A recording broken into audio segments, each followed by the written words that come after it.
Hello. Let's get this open, shall we? Open this up.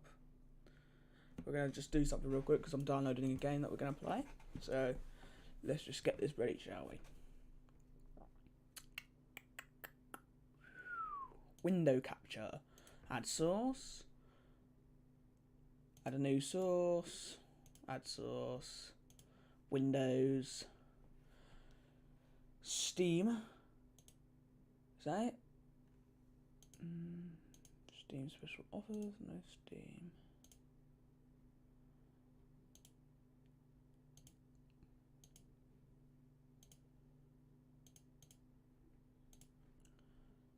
Hopefully that works. So it's got the mouse on it, so that's working. Maybe that don't work like that. Maybe I just have to get rid of it.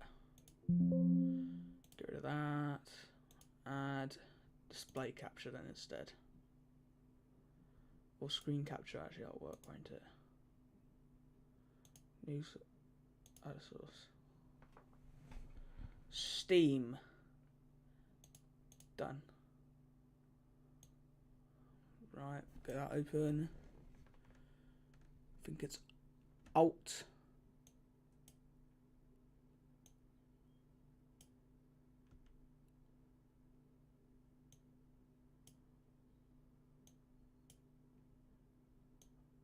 And we'll leave that in the corner there. Hopefully that should be done in that amount of time. Double shift.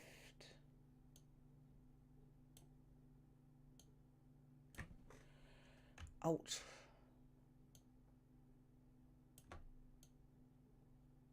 So that should be there, like that.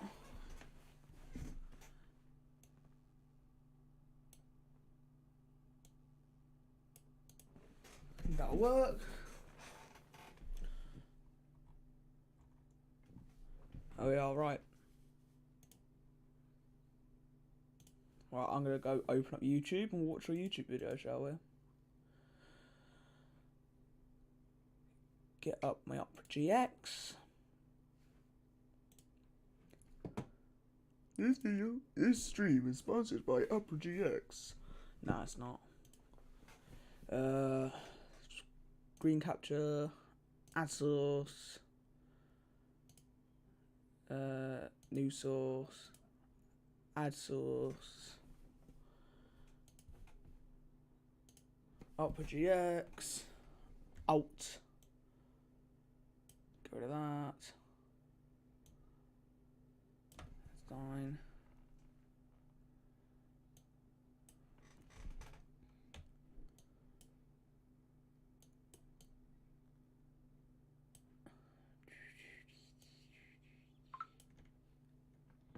Oh.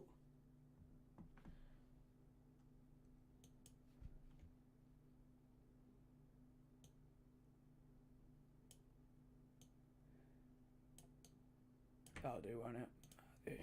I have to do. Just give me a moment. What's this? What's this message that I got?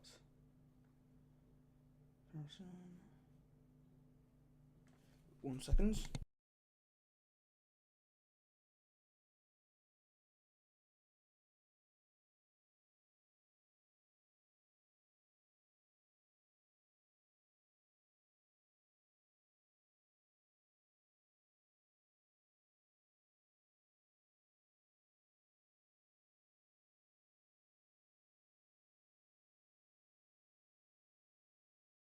Right, back. Right, let's go to YouTube, shall we? Content not available. Not that.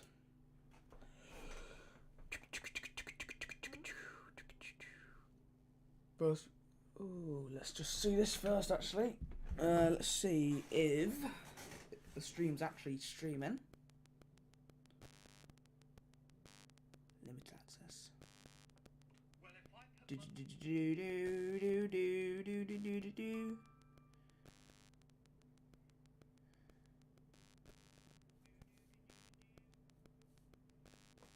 Right, let's just see this. Right, let's watch Pyrocynical. Why not? You do your thing, and you do it well. videos talking about companies that are incredibly out of touch. We can talk about Nintendo that would copyright strike YouTubers, claim all of their revenue, but the only way you could avoid that is by joining their own multi-channel network where they'd basically take all of your money anyway. But now, which is really, really surprising, Valve have actually joined the fold of being an out of touch company, taking down like fan games and, you know, stuff that pays homage to other projects. So you may have heard of a project called TF Source 2, which was meant to be Team Fortress 2, but built on Valve's Source 2 engine. A much more updated version of the Source engine, like for example, Half-Life Alyx. That is Source 2, and it looks, it's a really good engine. So recently, one of the developers actually put out a message on their Discord saying, unfortunately, we've had a DMCA takedown from Valve, and because of that, we've basically decided to retire the entire project. So by the look of it, Valve don't want this small indie team to use their IP and have basically said, stop in the name of the law. Now, they don't seem to show the actual message from Valve, the actual email saying, you know, can you stop doing all of this? And this is really strange because Valve are one of the most open companies with people using their engine, using their licenses, using their properties for like, you know,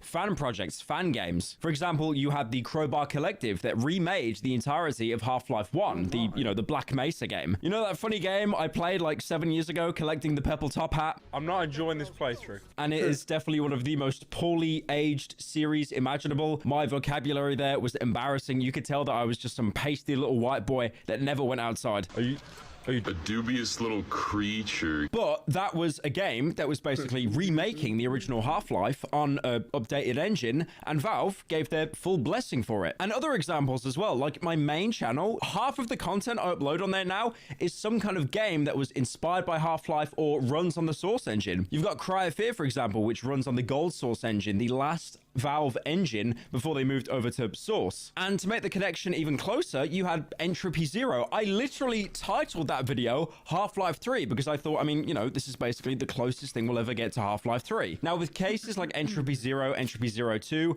I'm not exactly sure if Valve actually gave the blessing or more they just kind of went under the radar, but to be fair as well, it is also a completely free game. But it makes zero sense how some games get exceptions, but others don't, because all this company wanted to do was recreate Team Fortress, but on the updated Source 2 engine. But that's not the only thing as well. Valve have actually been doing DMCAs on other games as well. Like, for example, the Portal franchise. You know, I grew up playing those games, and someone actually did a demake, like basically scaling the game down, called Portal 64, which was meant to be the original Portal game, but it would look like an N64 game. Now, I don't even need to go into like how many indie games right now are using the filtered PlayStation 1 aesthetic. I mean, for example, Lethal Company, that game is like 7 polygons, and that is one of the most played games right now. But Portal 64, which was, you know, an open source N64 demake of Portal, they were also hit with a DMCA claim from Valve. You can see some of the gameplay here as well for the demake, and it looks cool. I mean, it's not like if this game went out, Valve was going to go bankrupt overnight. Because when a lot of these game companies, when they do DMCAs, the main reason they do it is money and attention. Because a lot of companies are really worried that if you do some kind of fan game or some kind of offshoot without their consent, you might make a lot of money off that. And if you're not making a lot of money, if the game is free,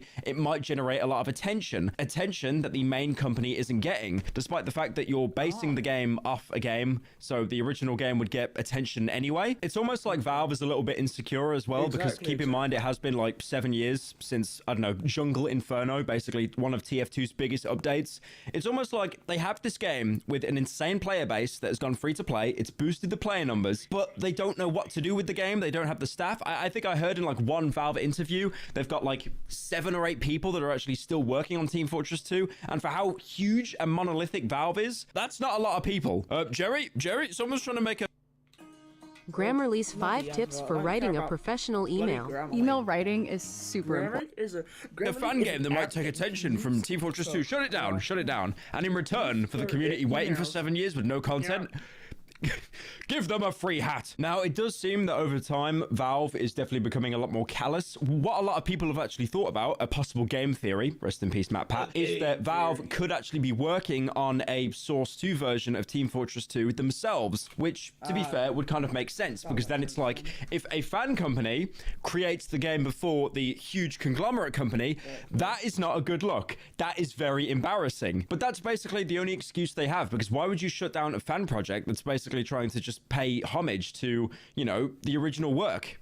Again, I don't mean to harp on, but when I covered Entropy Zero 2, the team that made that, Breadman, the voice actors, they all did such an amazing job. But that game did not, you know, just exist in the Half-Life lore. It actually tried to rewrite and intertwine itself with the actual Half-Life lore. And that should piss off Valve to the point where they go, nope, you're messing with our canon, get rid of that. But they still haven't done that. But to be fair, in their defense, Half-Life 3 is basically so dead and buried at this point. You might not know this, but one of the writers for Valve, Mark Laidlaw, he actually wrote, I think, a web document called Epithistle 3, and he basically switched all the characters' names around, like Gordon Freeman, Alex Vance, gave them different names. But basically, without being sued, he did this for like fair use to avoid, like, you know, the Valve hitman coming across and like, just like one-tapping him. But he basically went into detail how Half-Life 2 Episode 3, or Half-Life 3, would have played out. And he was allowed to get away with that because Valve just do not seem to care. But again, shutting down a remake of one of your most successful games, it doesn't make any sense. One point to bring up as well, to be fair, it does seem that Valve are actually targeting multiplayer games, multiplayer mods and remakes, like for example, CSGO, Sandbox, that's meant to be the sequel to Gary's mod, and, you know, this Team Fortress 2 mod. They don't really seem to be going after any kind of single player conversions, single player mods. Also, one point I forgot to bring up as well, like I said earlier, the Portal 64 demake was actually removed entirely. They were given a DMCA to take that down. Thinking on it now, while recording this video, that was probably not out of like the callousness of their blackened heart. That was probably because they were so scared of Nintendo getting involved, because I literally began this video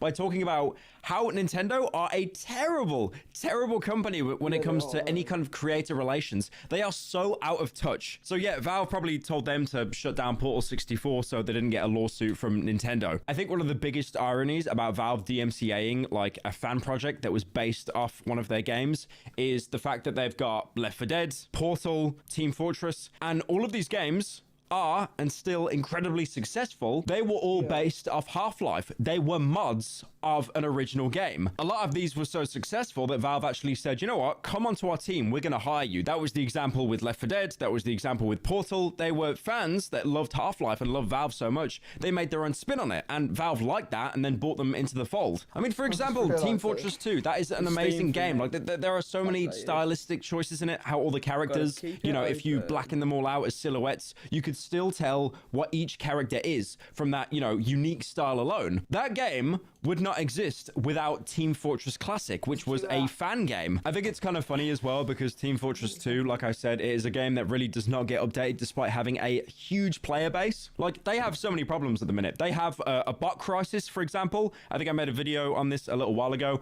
how if you join any public lobby in TF2, there's a very high chance that there'll be bots there. They'll usually be playing as the sniper and just scope you from across the map, usually doing this thing. I don't know. I don't know if you've seen spin botting. They'll just get a gun and they'll just start doing this, spinning on the floor, or maybe they'll have the gun in the air and just keep spinning like this. It is horrible. Like, I have not played TF2 in months because of that. Just all these horrible bots that invade the lobby and ruin it for everyone. Now, I've seen a lot of people make the comparison, including myself. Why was, you know, Half-Life 1, the remake of that by Crowbar Collective, why was that allowed? Why did Valve add it onto their own Steam page, even add it into the Half-Life franchise list on Steam? Why does that get a pass? But then, you know, Team Fortress 2 on Source, why does that get DMCA'd? One of the main reasons behind this might be the fact that the Half-Life 1 remake, Black Mesa, was actually Crowbar Collective's reimagining of the game. To be fair, most of the maps, most of the environments were pretty much the same, but they've added new things, slightly different environments, a lot of character dialogue as well that was basically recorded from scratch, that was not in the original game. But then Team Fortress Source 2 was just the entirety of Team Fortress 2 imported into Sandbox. I think, to be fair, TF Source 2 was already running into problems. Like, for example, it was running on Sandbox, and then Sandbox, the developers said, you know, we're going to change a lot of the engine, which pretty much put all of their work to basically back to square one. And now, obviously, they've been hit with the DMCA. It sucks. It really does suck, because I know a lot of people in the Team Fortress community were really excited for this. But here you can see pretty much all the character models exactly the same, but the environment itself, the lighting especially, it looks really, really good. A lot of the assets, like the fire and stuff, the gibbing there, the gore, that is all pretty much unchanged. It's exactly the same. It's really cool to see Team Fortress 2 with a new coat of paint. I mean, even now, like, Team Fortress 2 still has basically over 100,000 players concurrently. That is wild. Look at that. How are people still playing that, man? Now, obviously, I'm a huge TF2 fan myself. I've said that many a time. I grew up playing the orange box on the Xbox 360, and they never updated the game. And then I played Team Fortress 2 on stream. There was that incident where I had a mod. I'm happy to say I've installed more mods since. I will not be playing Team Fortress 2 on stream. But yeah, overall, it's a sad situation. It really is, because modders, like, I don't think people understand how much modders put into games, and they do it like... I will never comprehend this. They do it for free. I upload onto YouTube. I give my opinion that no one cares about. I stream. I get bullied. I upload reviews on video games that are like overly long and bloated and inflated. Pyro reference. But I get paid for that. Modders do it for free. And that would be such a testament, the dedication and probably mental illness of these people that they will put into projects. It's insane. I almost partly feel like a bit of a leech, how you'll have people that, you know, like Rumpel making Cry of Fear, Breadman making Entropy. They do it for free, and then all I do is talk about the game, and then I get paid for it. Like there is something really messed up with that. But yeah, that's pretty much it. I'm probably going to boot up Team Fortress 2 now.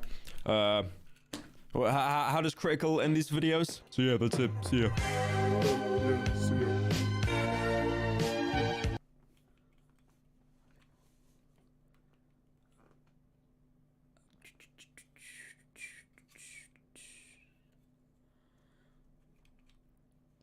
How about what we'll do is we'll watch the MatPat video, shall we? MatPat video. Switch to Chrome to securely store your passwords, so you can sign in with just a click. It's not clickbait. On March 9th, I will be hosting my last Theory episode, at which point I will be handing off the channels to someone else.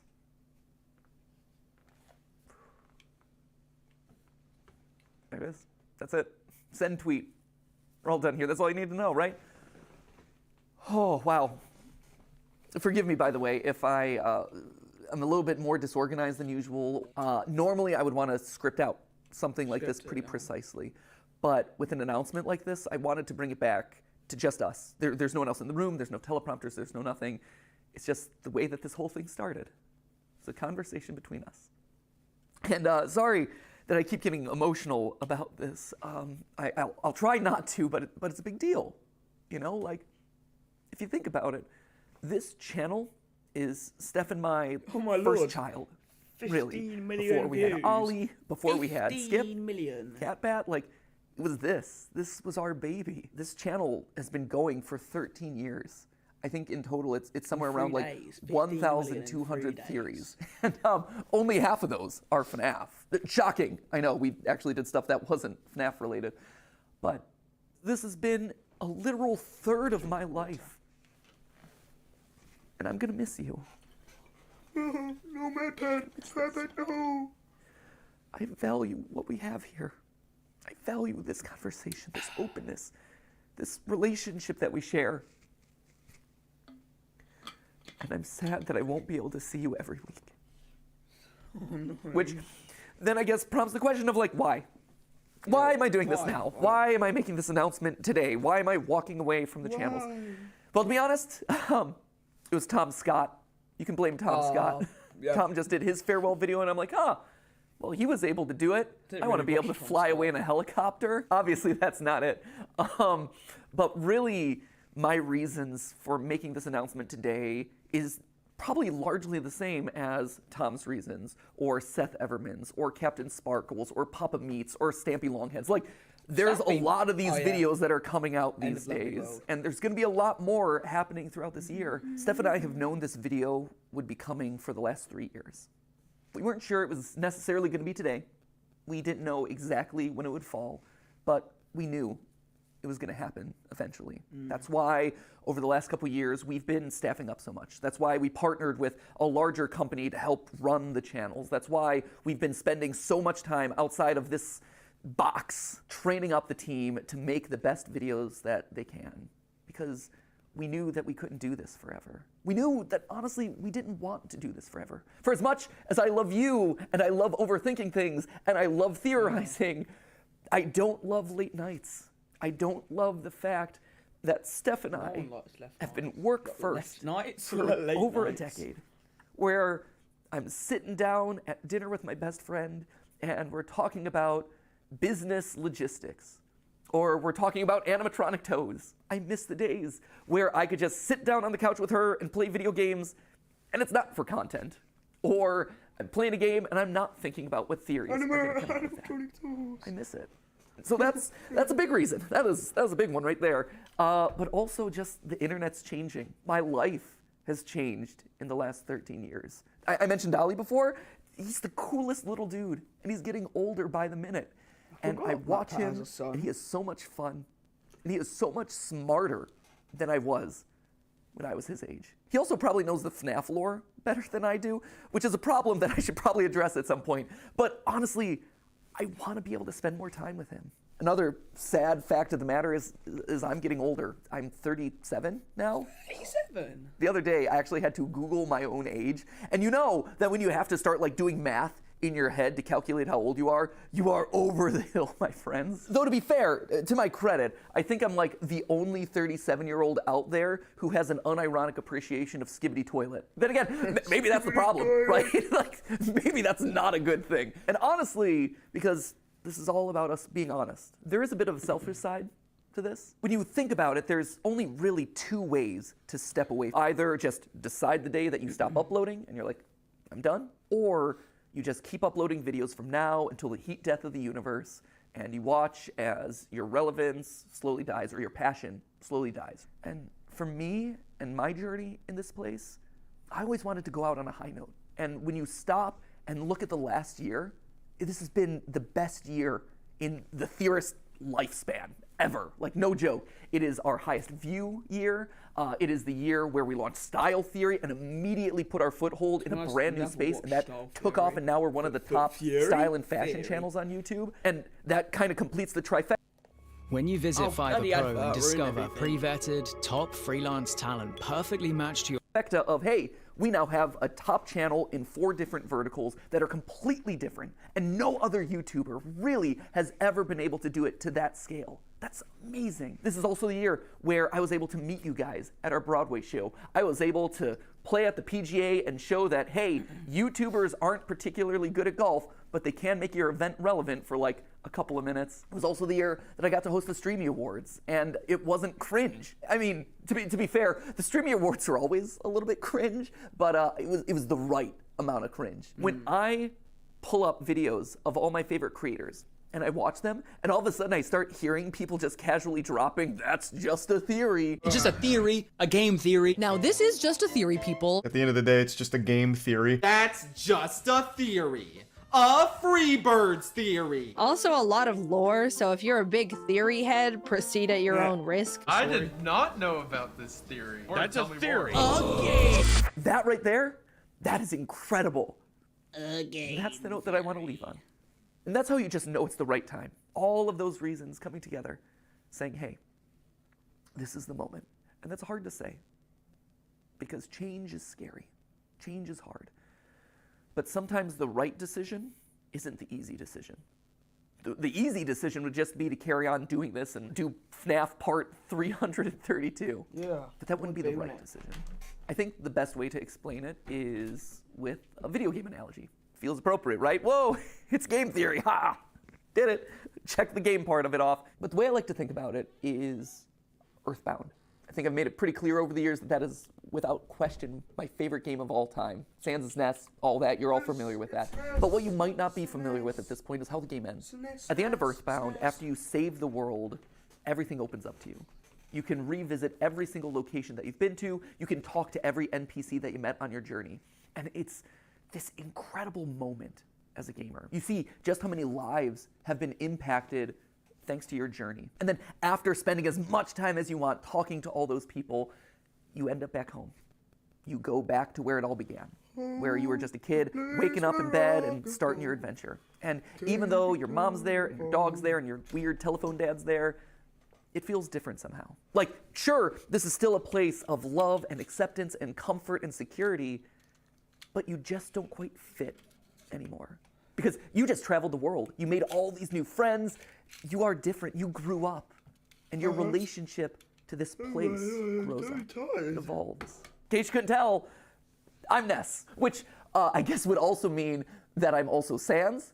But I was also Ness in the FNAF movie, which just opens up all sorts of weird canon. Slap a thumbnail on that one. So anyway, there you have it. That is why I'm leaving. I hope you can understand. But that obviously begs the question of, like, what happens to the channels? Well, for the next 10 weeks, we're gonna have ourselves a big old going away party. If Unis Annus taught us anything, it taught us that you probably shouldn't use urine for a personal sauna. But if Unis Annus taught us two things, one was to not soak in your own urine, but two was to appreciate the time that you have left. So that's why over the next 10 weeks, we're gonna have a bunch of theories that are gonna be a lot of fun, revisiting old favorites, getting some closure on things. We're gonna see some familiar faces, a lot of awesome stuff. Although to be fair, I think it's 9 weeks, and I think we counted this one as week 1. That was stupid of us. That, my friends, is how you wind up getting Wario being 10 feet tall. Mathematical rigor.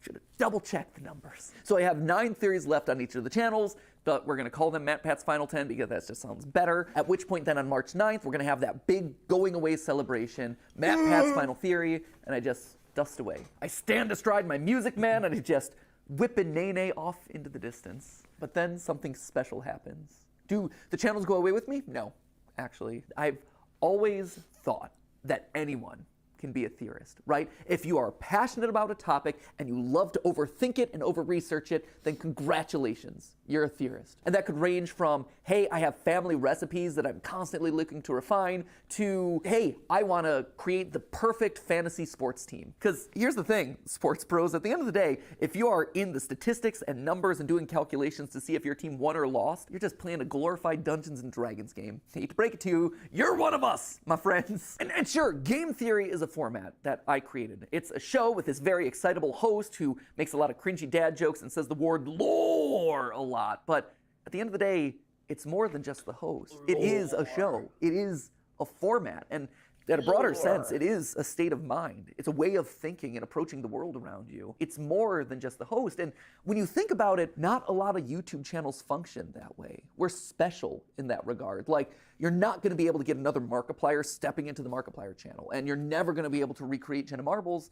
And to be honest, you're never gonna get another MatPat either. But you can have another game theorist. You can have another film theorist or food theorist or style theorist. I think in a lot of ways, we almost function kind of like the Doctor Who of YouTube, where as one host fades away, a new one kind of respawns in their place. And they're able to put their own unique spin and flavor on the format and make it their unique thing. You have eras of the different theorist channels. And so, my era is fading away and someone new is coming in. Maybe this is the David Tennant to Matt Smith transition, right? That was a good, solid series of episodes right there. So who then is going to be taking over the channels? Well, I don't know if you've noticed this, but fewer and fewer of the words that I'm saying in any given episode are actually mine. If you go down to the credits, you can actually see in the description that there are certain names that have been appearing more and more frequently. Like, yeah, I'm listed on every single one as the writer because I touch every single script, I polish it in my voice, but in all honesty, the bulk of what I'm saying is coming from someone else. It's their research, it's their work. Why should they have to filter their creativity through my voice? I've always envisioned these channels as a place where we could spotlight all sorts of creators. I mean, it even goes back to the original URL of this channel, right? It isn't game theory, it was always the game theorists, because this was a place where you could find a lot of like-minded creators, all with a passion for gaming and education. That's why we had the partner shows like Gaijin Goomba with Culture Shock, or Drake with Smash History, or Ryder with A Brief History, or Austin with The Science, and Lee with Breakdown. They were all here because we all had a similar goal: to educate people through the lens of gaming. And then YouTube pivoted and then made it so that way doing a channel in that style doesn't really work anymore. But we still tried to keep that ethos alive by making sure that we're regularly covering small indie projects. Stuff like OnlyCans, like Mandela Catalog, like OWO. OWO? See? I learned. But if we're doing that for all these other creators, Why aren't we doing it for the creators? Detroit is finished. Who have been in the trenches doing I'm going to pause this for now. Take that out of existence. Get rid of that for now. Just hide it, hide it. Go. You've gone. And so have you. Right.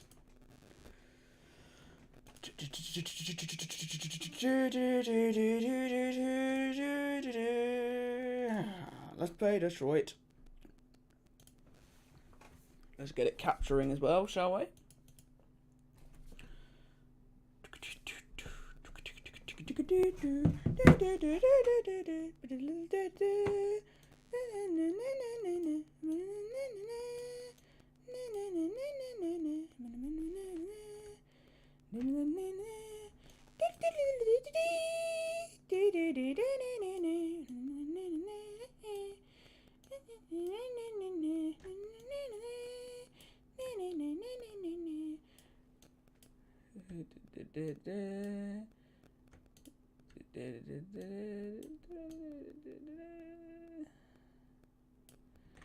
There we are. We got stretch, and we're gonna stretch into the middle. The middle. In the middle. Accept and continue. Oh my lord. Complete all this, have we?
Oh, this is gonna be ages.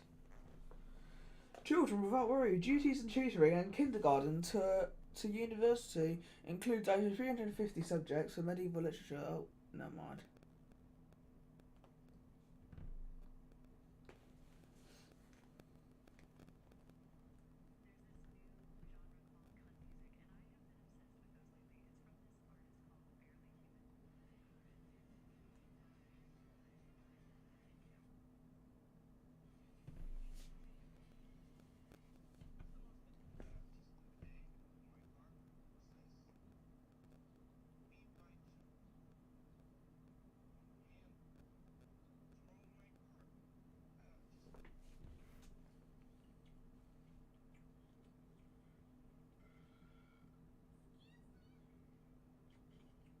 Okay.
Do you know what? I reckon they do this right. So then you get your 2 hours.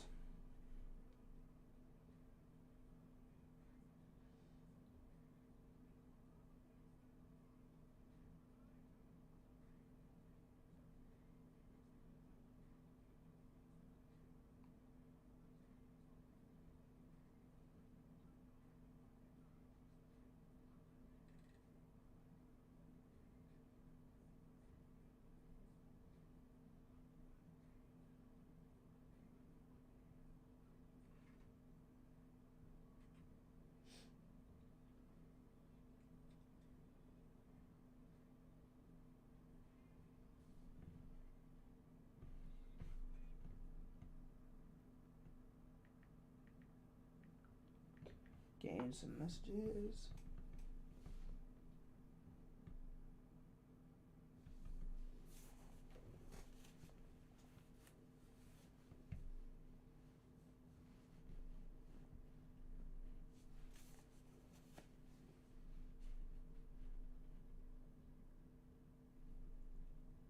%. Oh my Lord, Jesus Christ. Excuse me.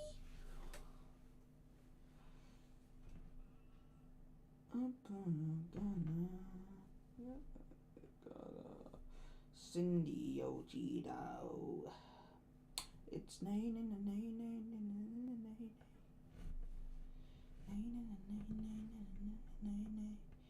Young guns, deep, deep, deep,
Do more percent, come on.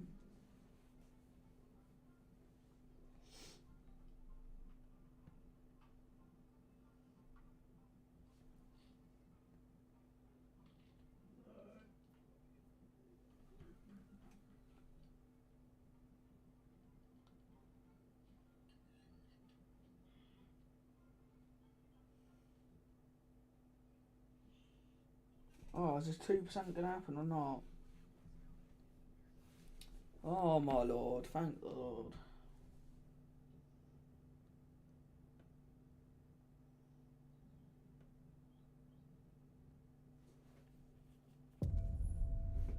Let's see if the sound works. Gonna make sure that works. 3 people.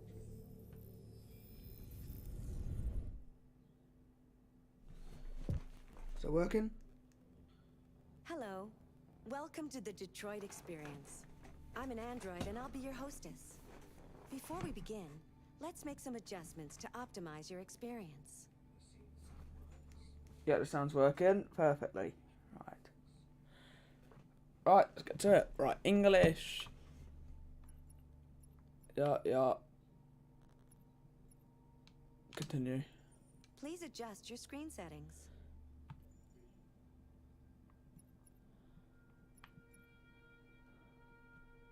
That'll work. Thank you. Now select your profile.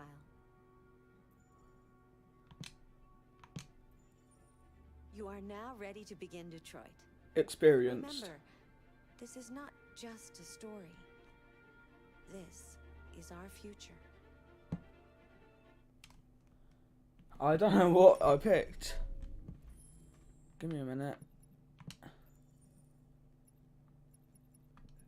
Difficulty.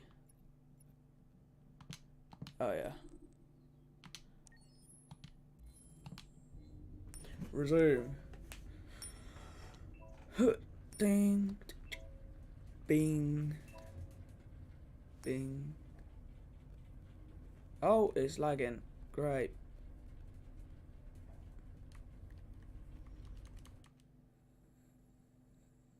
Hello. Oh, game's not responding. Great. Oh, fuck. Wait, no. I'll just close the program. Ah! What a waste of time. What a waste of half hour. Try it again. Go to my library home. Oh, it's only 10 minutes. So let's get to it. Let's get back to it. Just close the program. Excuse me. Try it again. Go to my library home. Oh, it's only 10 minutes. So let's get to it. Let's get back to it. Hi, welcome back to Detroit. Yeah. I hope you've enjoyed your experience so far.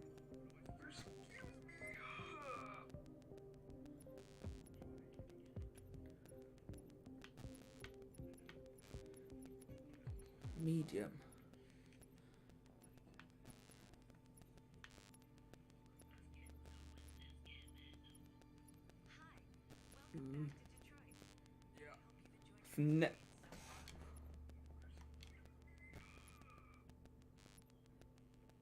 FPS limit 60. What?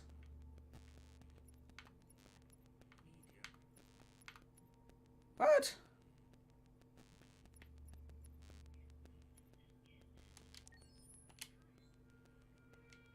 Your parameters have been saved.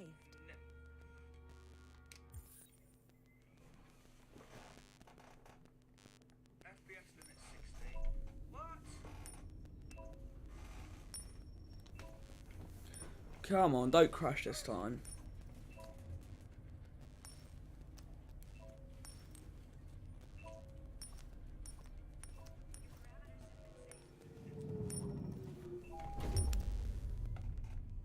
There we are, that's working.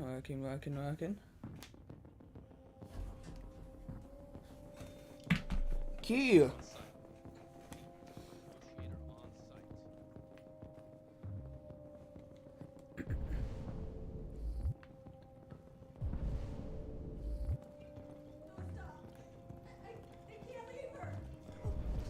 Please, you gotta save my little girl.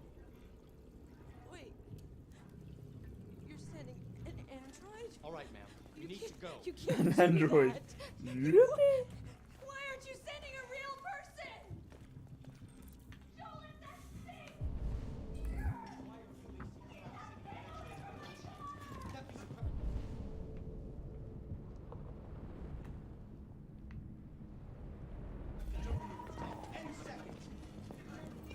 I don't give a shit.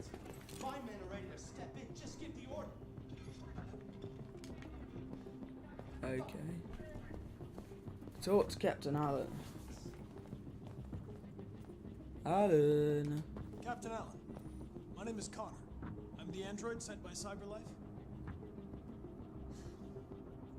It's firing at everything that moves. It already shot down 2 of my men. We could easily get it, but they're on the edge of the balcony. If it falls, she falls. Oh, I've seen this clip. Oh. Oh. Do you know its name? Do you know its name exactly? I haven't got a clue. Does it matter? I need information to determine the best approach. Exactly. Have you tried its deactivation codes? It's the first thing we tried. Listen, saving that kid is all that matters. So either you deal with this fucking android now, or I'll take care of it. 48% of problem. Understand what happened.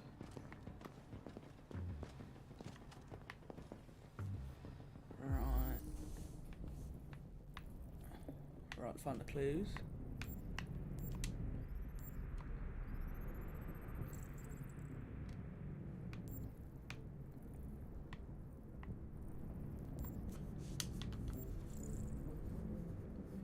Right, okay.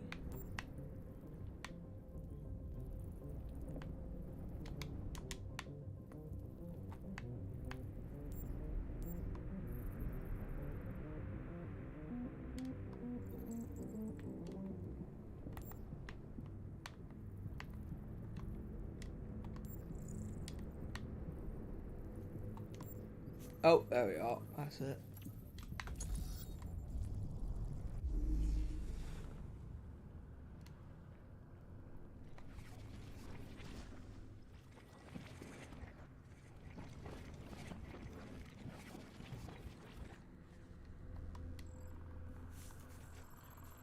Okay.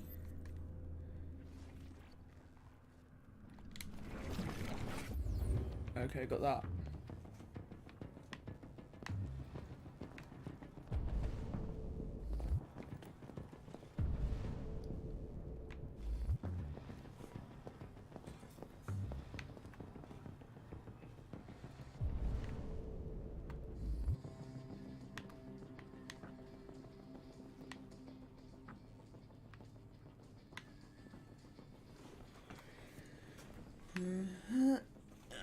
Let's examine, let's see what is going on.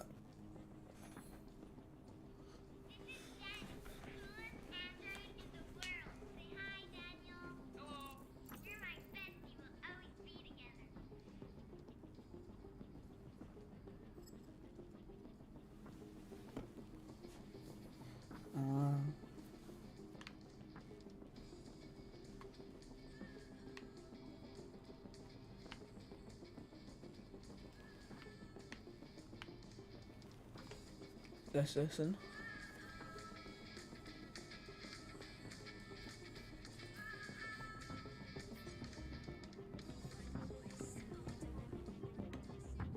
Okay.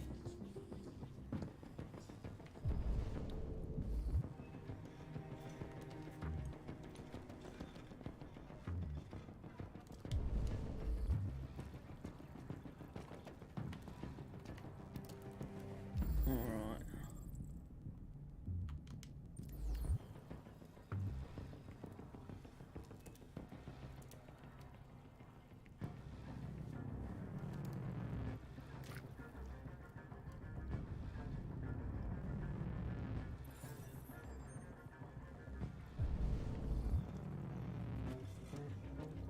Right, what else have we got?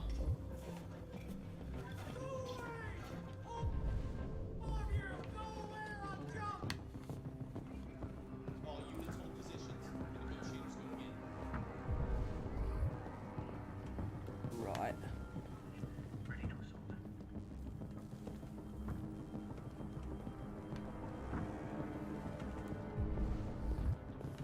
Pot.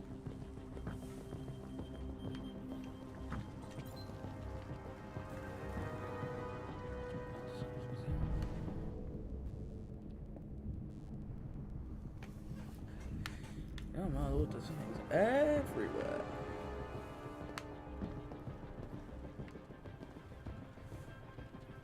Happy birthday, thank you! Thank you, thank you, thank you, thank you, thank you. Sorry I did not see the message earlier.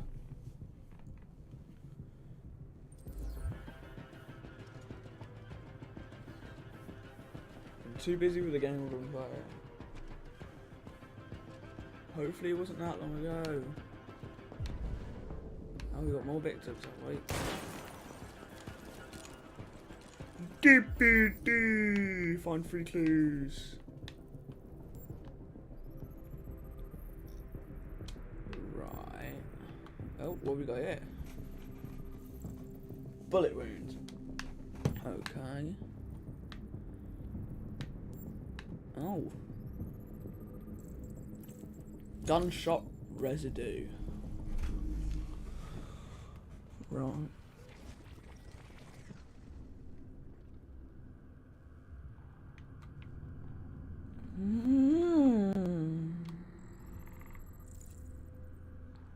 Witness the shooter.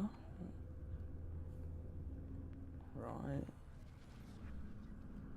And then here. Cop shot the Devenant. Right.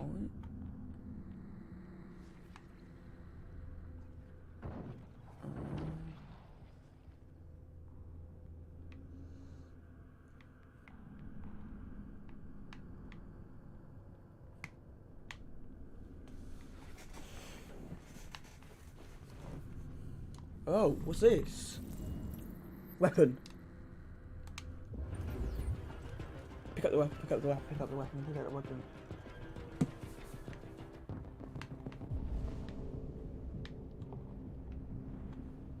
There's the fridge.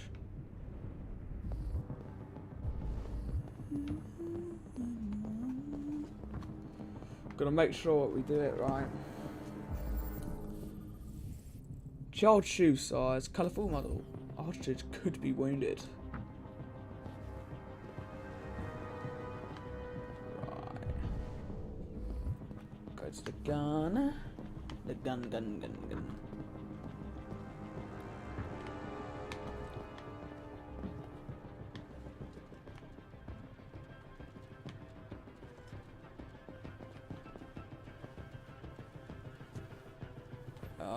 This is gonna be complicated. Got the gun. Take.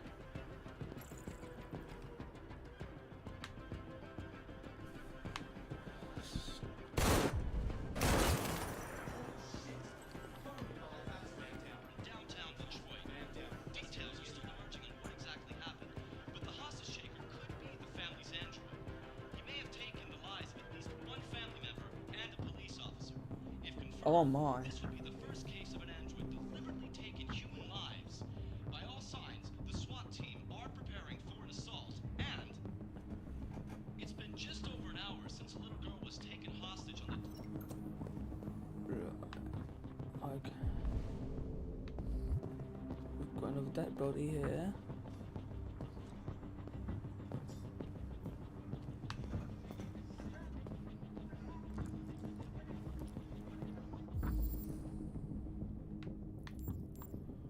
So 1 bullet wound to the lungs.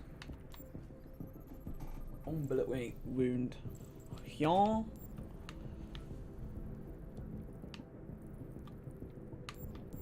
Well, Philip John, and there's one more that we've missed somewhere. Aha, what's this? Another bullet wound.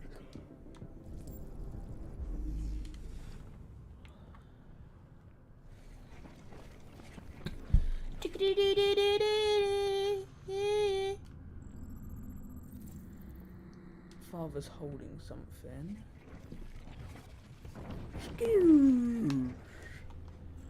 It's an iPad. Or some sort.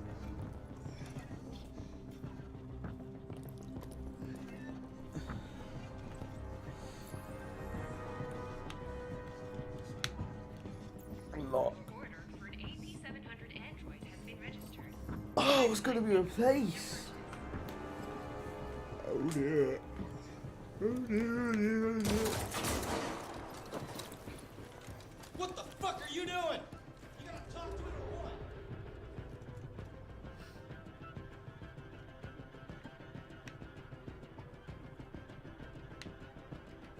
Stay sharp.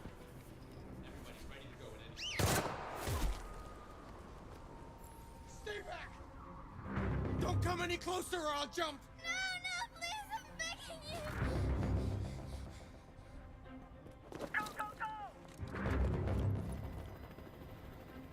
Oh my. Hi, Daniel. My name is Connor. How do you know my name? I know a lot of things about you. I've come to get you out of this.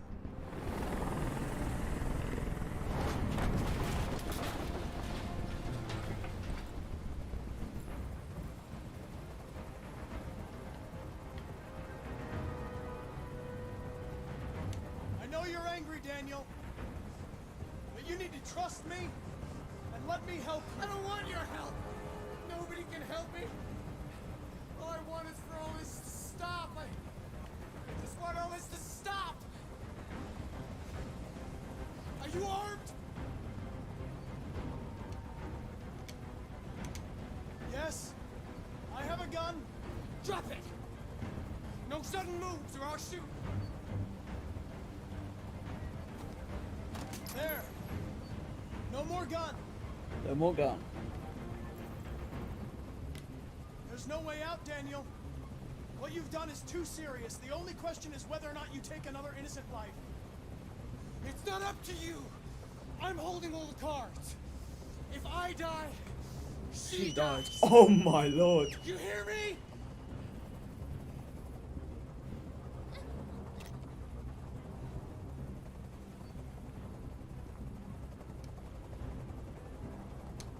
I know you and Emma were very close.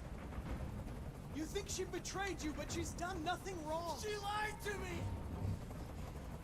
I thought she loved me. But I was wrong.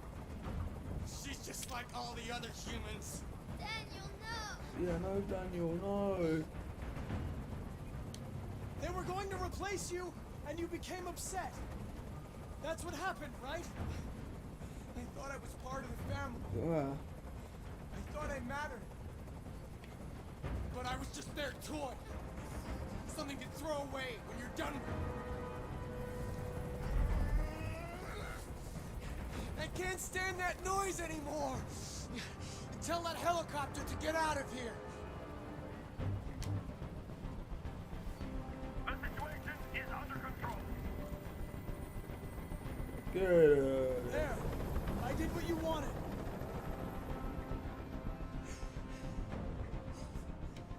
You have to trust me, Daniel. Let the hostage go, and I promise you, everything will be fine. Yes. I want everyone to leave! And I want a car. When I'm outside the city, I'll let her go.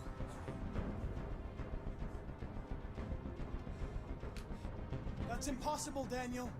Let the girl go, and I promise you won't be hurt. Okay, come on. I don't want to die.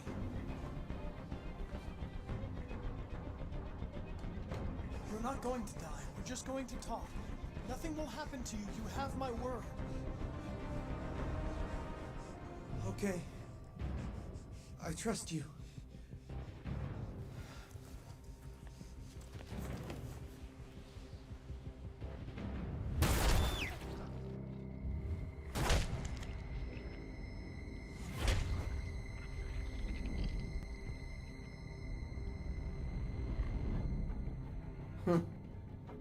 Wow. You lied to me, Connor. You lied to me.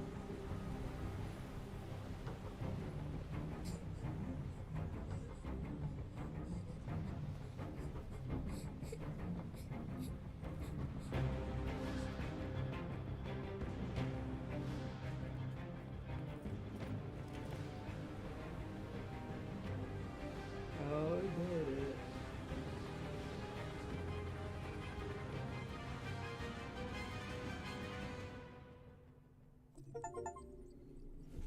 Play the first chapter. Gonna save Emma.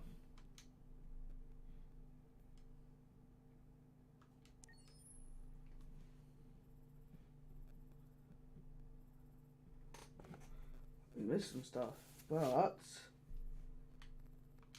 continue. So alive. Yippee!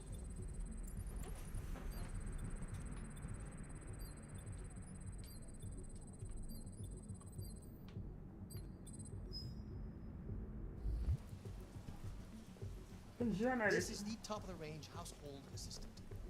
It cooks 10,000 different dishes. Come on, Zoe, let's go. 200 languages and dialects. And handles the kids' home care, elementary school, up to university level. Wow. Honey, it looks amazing.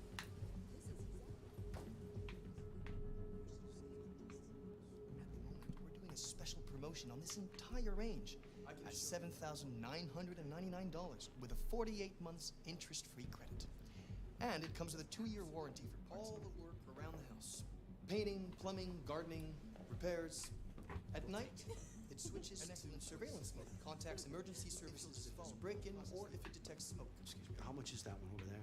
The NP800 is slightly more expensive, but it has many other functions. Come along and I'll show you. I don't like this guy. There it is. It was a bit difficult getting it back in working order. Okay. It was really messed up. What'd you say happened to it again? The car hit it. Stupid accident. Ah, I see.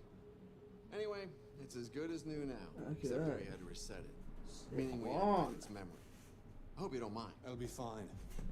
Okay. Did you give it a name? My daughter did. AX400. Register your name. Kara.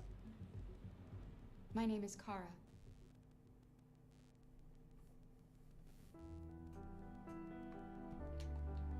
There, I can skip this.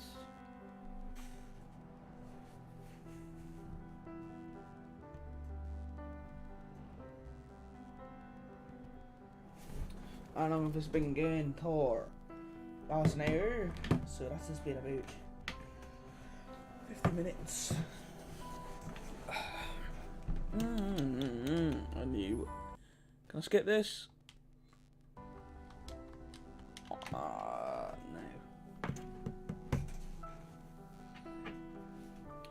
Detroit!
Oh my lord, finally!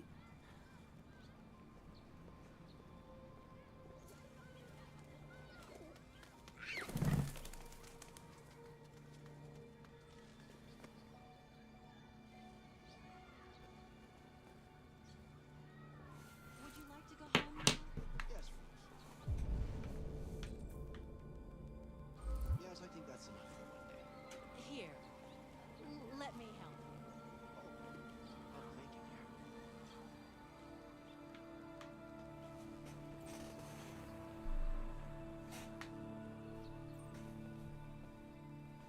dear. Page 1. Page 2. Yeah. Page 1. Climate change! Yippee! Nice. Come.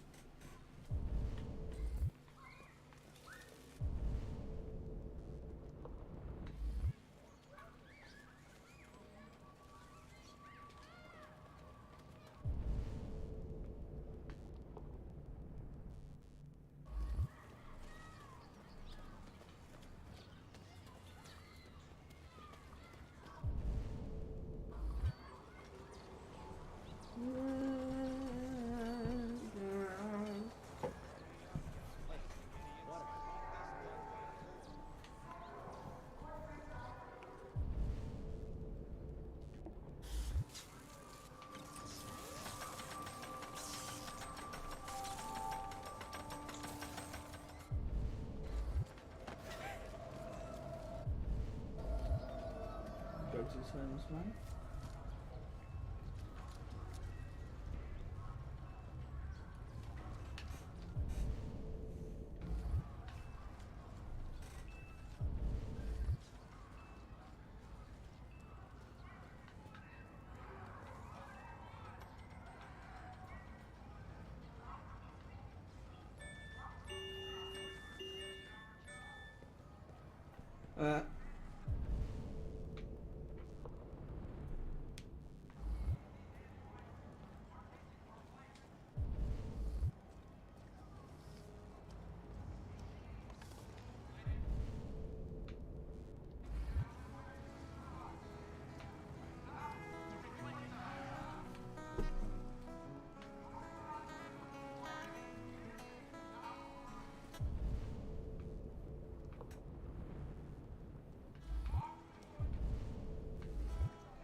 To be led astray by these artificial demons.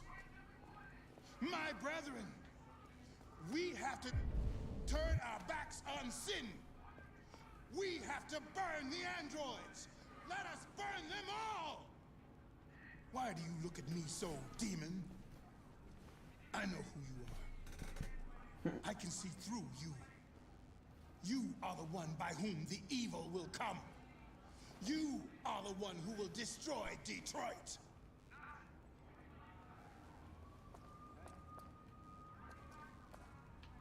Poor sinners, the end is nigh. Retribution is at hand. Technology is corrupting us.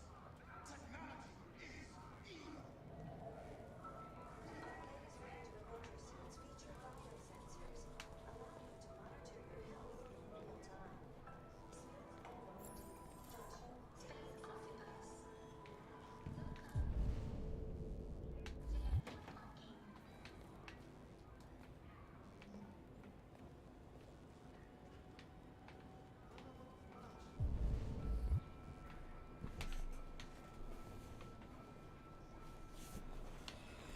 I'm struggling with these controls.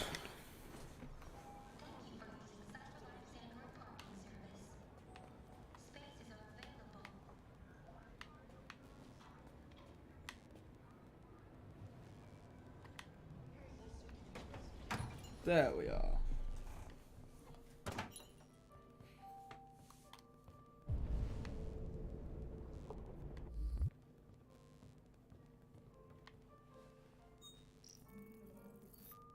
Identification verified.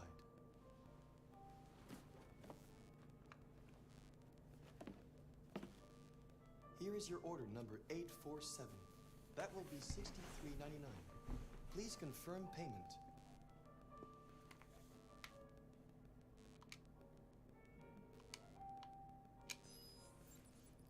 Payment confirmed. Transaction complete. Shocked face. Yeah, take.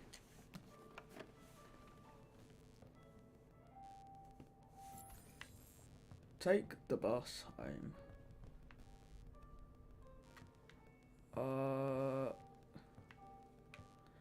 Okay, can this work, please?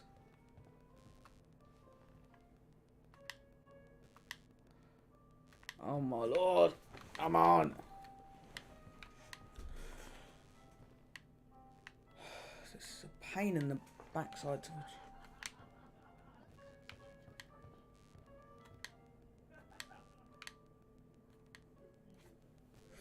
give me a minute.